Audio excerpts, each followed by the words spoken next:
Welcome back खवातीनो ज़ात। अब पाक इंडिया जंग की तो बात कर ली और जिस ज़ुबान में हमने उनको समझाया था वो ज़ुबान भी अलग ज़ुबान है, लेकिन एक होती है रंगों की ज़ुबान। रंगों की ज़ुबान वो होती है जिसे अल्फाज अदा नहीं कर सकते और जो बात सीने में दबी हो वो अक्सर एक खाके, एक लाइन या एक हल्के से रंग में बोल उठती है। पाकिस्तान में जहाँ सियासत, जंग और बहरान खबरों की सुर्खियाँ बनते हैं, वहाँ कुछ फनकार ऐसे भी हैं जो अपने रंगों से अमन, जज्बात और शनाख्त की कहानी बयान कर रहे हैं। एग्जैक्टली और आज हमारे जो मेहमान हैं वो भी ऐसे ही फनकारों में शुमार होती हैं जिन्होंने पेस्टल आर्ट की दुनिया में एक अनोखा मकाम हासिल किया है। और इसके साथ साथ उनके फ़न पारे सिर्फ तस्वीरें नहीं, एहसासात का सफ़र भी हैं। और उनके करियर की झलकियाँ, उनके स्टाइल की बारीकियाँ और उनके फ़न में छुपे जो नज़रियात हैं, आज हम उनको गुफ्तगू का महवर बनाएंगे और उनसे पूछेंगे किस तरह से ये मुमकिन है। और मैं आपको ये भी बता दूँ हसनैन कि वो मल्टी टैलेंटेड हैं, मॉडल भी हैं और भी पता नहीं क्या क्या है, बट नॉट मैं उनसे पूछती हूँ कि वो क्या है। थैंक यू सो मच फाइका, आपने हमें वक्त दिया। वालेकुम अस्सलाम।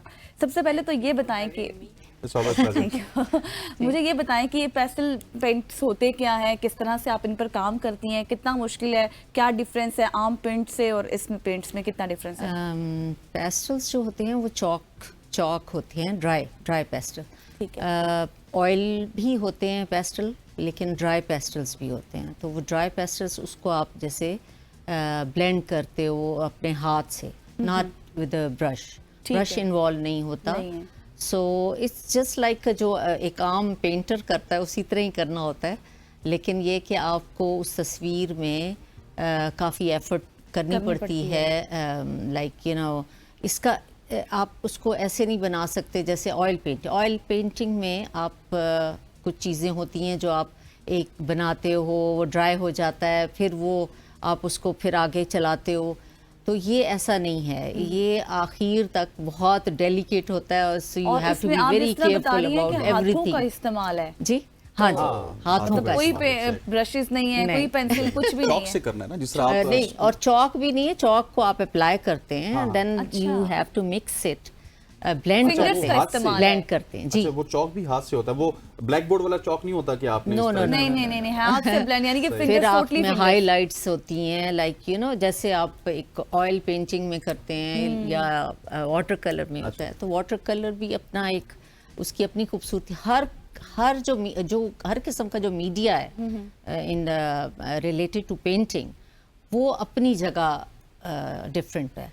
बिल्कुल, like you know water colour है या ऑयल पेंटिंग है या आप क्या कहते हैं और भी जो मीडियाज हैं पेंट्स में।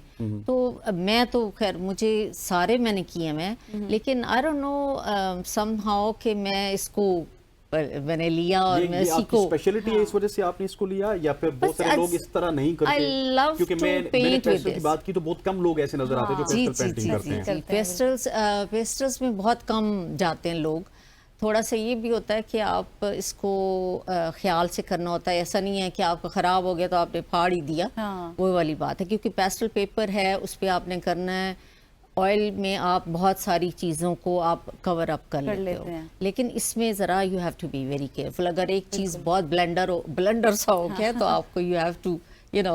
अच्छा, आर्टिस्ट का तो ये कमाल होता है, कुछ ब्लेंडर हो भी जाए तो वो कुछ ना कुछ ऐसा बना देते हैं कि वो भी एक नई चीज़ बन जाए। और वो ये कि आपकी स्किल्स पे भी है कि आपने उसको कैसे डिफाइन करना है। जैसे और पेस्टल्स में अमूमन जो आम पेस्टल्स को आप यूज़ करते हैं तो वो बहुत ऐसे लाइनों में, और मैं थोड़ी सी परफेक्शन में जाती हूँ। थोड़ी सी तबीयत का हिसाब है कि मैं हर चीज़ में परफेक्शन पे जाती हूँ, तो मैं उसको 3D में लेके आ जाती हूँ पेस्टल्स को ना, कि जितना वो रियल लगे उसको, जो भी अच्छा लगे, जो भी लाइव पिक्चर्स होती हैं, anything with the portrait and everything, you know, जो भी मुझे अच्छा मुझे ये बताएं तो कितना टाइम लगता है एक पिक्चर को आपने देखा, फॉर एग्जांपल एक स्टूडियो को आपने देखा, हाँ, इसको बनाने में कितना वक्त लगेगा?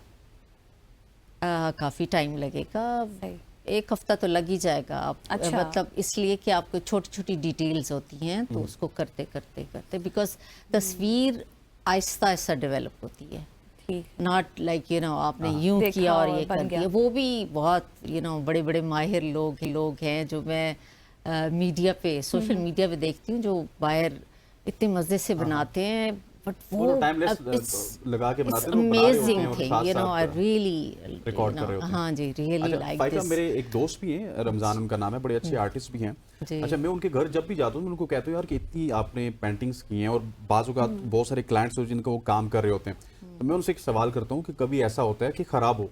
वो कहते हैं यार 30-32 साल की मेरी रियाजत अब खराब नहीं होता।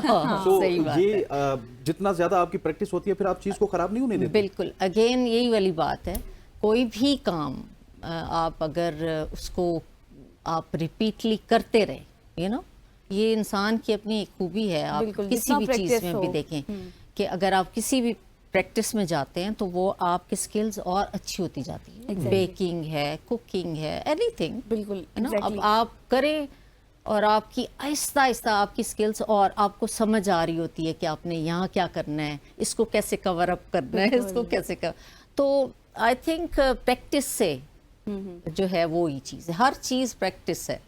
ठीक, एग्जैक्टली, एवरीथिंग इज प्रैक्टिस। जी। फाइका, जितना आपसे आप काम करेंगे उतना आपके स्किल्स उतने अच्छी हो आपके जंग के skills हालात बढ़ थे, जाएंगे। हाँ। जंग के हालात थे तो हमने डिटेल में आपसे डिस्कशन नहीं की, हम आपको एक दफा फिर तंग करेंगे और डिटेल में आपके और विद आपकी पिक्चर्स जितनी भी आपने क्रिएट किया उनके साथ आपने आना है ताकि हम उनको लाइव भी दिखा सकें। वैसे तो जो हम कुछ उनको भी सेट आप- कर लेंगे अपने हाँ, स्टूडियो में। हाँ, जो कुछ भी आपने बनाया वो इस वक्त promise। स्क्रीन पे चल रहा है, लेकिन जब हम लाइव दिखा लोगों को काफी आप ये कहें ना कि लोग अट्रैक्ट होते हैं उससे, तो इंशाल्लाह आपसे मजीद भी गुफ्तगू रहेगी। Once again thank you so much for coming. Thank you so और much. Thank you. एग्जैक्टली यहाँ पर लेंगे एक ब्रेक, और ब्रेक लेनी है हमने, हाँ ब्रेक लेनी है, ब्रेक के बाद लेनी, वापस हाजिर होंगे, ब्रेक के बाद stay with us। वापस आएंगे। Stay with us.